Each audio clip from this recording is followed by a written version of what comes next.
Hi everyone, welcome to this Financial 101 video series. My name is Victor, co-founder of The Fifth Person. Here at Fifth Person, we help retail investors to look for great businesses to invest in so that they can grow their wealth safely and consistently over time. Today we're going to go through what is return on equity, how do you use it when it comes to analyzing a company. So by the end of this video, you should have a clear understanding of what return on equity is, what is it used for, and how do you apply them.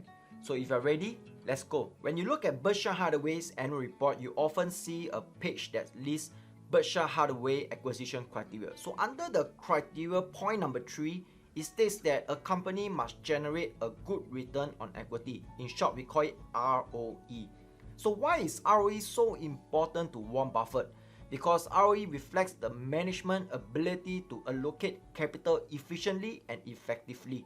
So it also measures how much of return it generates for every dollar of shareholder equity invested. So this is the formula of return equity. Basically, is your net income divided by your equity multiplied by 100%.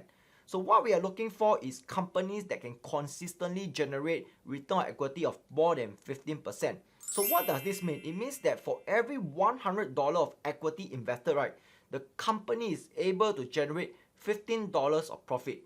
So let me show you an example on how can you understand return on equity better. So for instance, I have these two companies, company A on your left, company B on your right. And company A and B, right, they are producing the same amount of profits, which is about $10 million.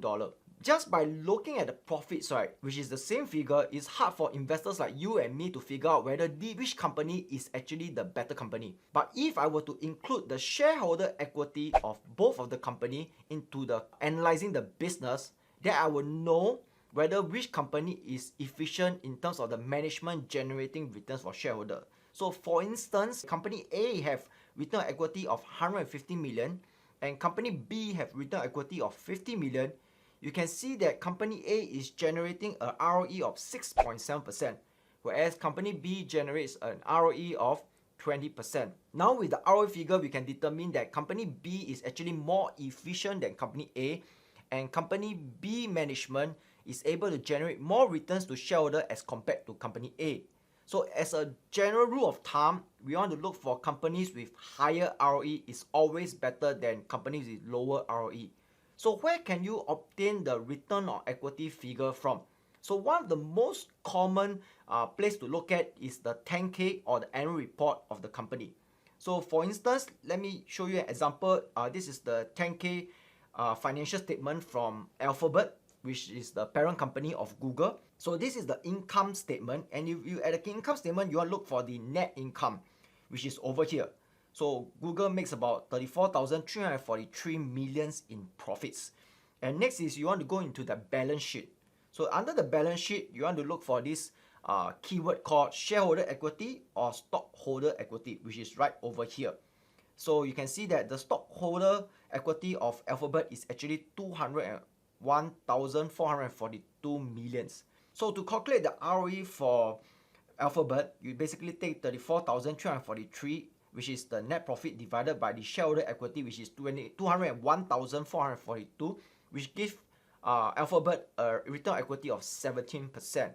So like I said, we want to look for companies that is consistently above 15% return on equity. So why is ROE so important? Because there's various research studies already shows that increasing stock price, right, is correlated in maintaining or increasing the ROE. So which means that the company's long-term performance, right, will highly depends on how efficient they are generating their return on equity. So let me show you an example of the trends that we want to look at. So we want to look for companies with growing return on equity, or we want to look for companies that are maintaining their return on equity. But what we want to avoid is companies that are decreasing in the return on equity, because if they were to have decreasing return on equity over a long term, their share price performance won't be good. And next is we are always looking for at least a track record of 5 to 10 years. Minimum 5 years, but best 10 years. So let me show you an example of companies that fulfill this criteria. So let us look at Apple Incorporation. So Apple basically is the maker of iPhone, MacBook, your iTunes. So if you look at Apple, right, this is the ROE from 2010 to 2019. It's consistently above 30%. And their average ROE is actually 40.9%.